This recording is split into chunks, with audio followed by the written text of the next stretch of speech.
বিসমিল্লাহির রহমানির রহিম। আসসালামু আলাইকুম। এটা হলো বেগুন আলুর শুটকির তরকারি। আর এই বেগুন আলুর শুটকির তরকারিটা আমি কী করে রান্না করলাম সম্পূর্ণটা আপনাদের সাথে শেয়ার করব।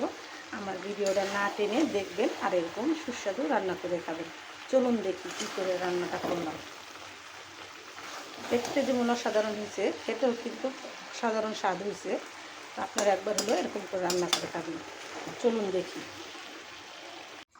দেশ গ্রামের সবজির স্বাদই অন্যরকম।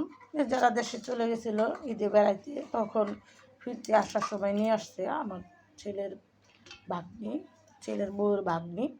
তা আমার জন্য নিয়ে আসছে এই বেগুন। এটা হলো ময়মনসিংহের বেগুন, জুপড়ি বেগুন বলে।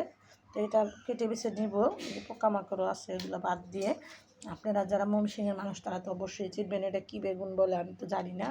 তাই আমি শুনছি এটি বলে জুপড়ি বেগুন বলে সেটা। আর একদম ক্ষেতের থেকে উঠে আনছি ভেন্ডি, ঢাকা শহরে 100 টাকা কেজি ভেন্ডি। তো যাই হোক, আমি এখন এটা শুটকি দিয়ে রান্না করবো। ময়মনসিংহের বেগুন শুটকি আলু দিয়ে রান্না করলে কিন্তু অনেক স্বাদ। আমি কুটে বেছে নিই আর আপনাদের সাথে শেয়ার করলাম, আপনারাও দেখতে থাকুন। কোটা কাছা শেষ করলাম, আমি ভেন্ডিগুলো নিলাম। বেগুন দেখেন অল্প একটু হয়ে গেছে, পোকামাকড় ফালাই দিয়ে আলু নিয়েছি। আর এখানে নিয়েছি দেশি শুটকি যেটা বলে চেলা মাছের শুটকি, ওটা নিয়েছি। হলুদের ফাঁকি, কাঁচামরিচ আর পেঁয়াজ। তো পেঁয়াজ আর কাঁচামরিচ আর আমি শুটকিটা ভেজে নিব। কাঁচামরিচ ব্লেন্ডার করে নিব। মরিচটা আমার ব্লেন্ড করা হয়ে গেছে, আমি পেঁয়াজটা এখানে দিয়ে দিলাম। তেল ছাড়া শুটকি বেশি চাইলে দিতে হবে। আমি রান্নার সময় সবসময় সতর্কবাণী দিয়ে থাকি, সবসময় চুলা রাস কমিয়ে রান্না করবেন, দুর্ঘটনা এড়িয়ে চলবেন। বেঁচে যাবে হাজার হাজার জীবন, বেঁচে যাবে লাখ লাখ টাকা। আমার এই সতর্কবাণী আপনারা মেনে চলবেন, চুলা থেকে একটু দূরে সরে রান্না করবেন। তো দেখেন পেঁয়াজগুলো আমি ফালা ফালা করে দিচ্ছি, যে কুয়া কুয়া ছেড়ে যাবে। দিয়ে দিব লবণ। রান্না হলো একটা আট রুচিয়ে কাছিয়ে রান্না করবেন সুন্দরভাবে, দেখতেও সুন্দর লাগবে, খেতেও কিন্তু রুচি যোগ হবে। দেখেন কত সুন্দর পেঁয়াজগুলো কোষা কোষা হয়ে গেছে। তো আমি এখন হলুদের পাখি 1 চামচ দিয়ে দিব। কাঁচামরিচ যেটা ব্লেন্ডার করলাম সেটা দিয়ে দিলাম। লাল মরিচের পাখি 1 চামচ। শুটকি তরকারিতে বেশি করে মরিচ দিলে ঝাল ঝাল হলে খুব ভালো লাগে। এই জন্য মশলা দিয়ে কোনো মশলা যা যা মশলা দিলাম আপনাদের সাথে শেয়ার করলাম। শুটকিতে যত মশলা দিয়ে গরুর মাংস মতো গুঁড়া করবেন ততই মজা। আর এটা আমি শুটকি বেগুন আলু দিয়ে রান্না করব।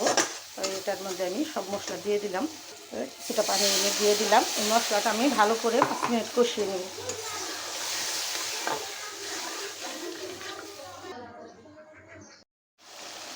তো এখানে আমি শুটকিটা দেওয়ার সময় করে নেই, এই এখন আমার শুটকি আর মশলা কষা হয়ে গেছে। আমি এখন আলুটা দিয়ে দিব।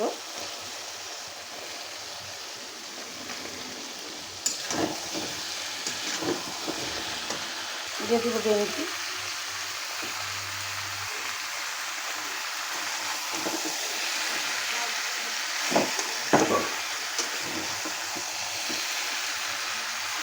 দিয়ে দিব বেগুন।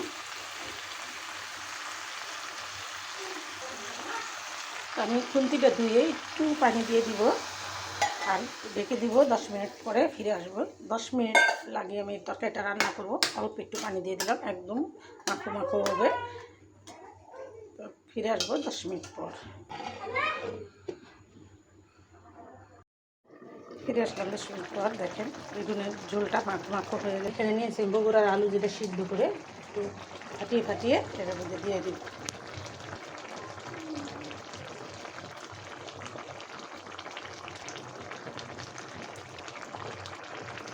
ওই ফাটিয়ে ফাটিয়ে আলুটা দিলে তরকারিটা মাখো মাখো আবার দিয়ে চৌকের চাপ দিয়ে খুবই ভেজে নেব। তো এটা আমি আরও 10 মিনিট রান্না করব।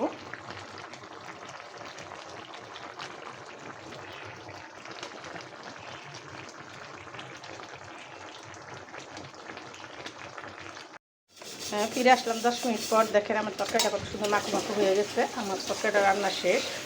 দেখেন, তো আমি এই তরকারিটাতে কী কী মশলা উপকরণ দিয়ে কীভাবে রান্না করলাম সম্পূর্ণ ওটা আপনাদের সাথে শেয়ার করলাম।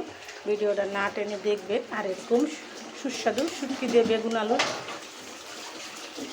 তরকারি রান্না করে খাবেন।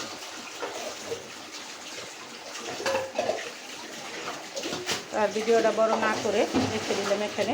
আসসালামু আলাইকুম।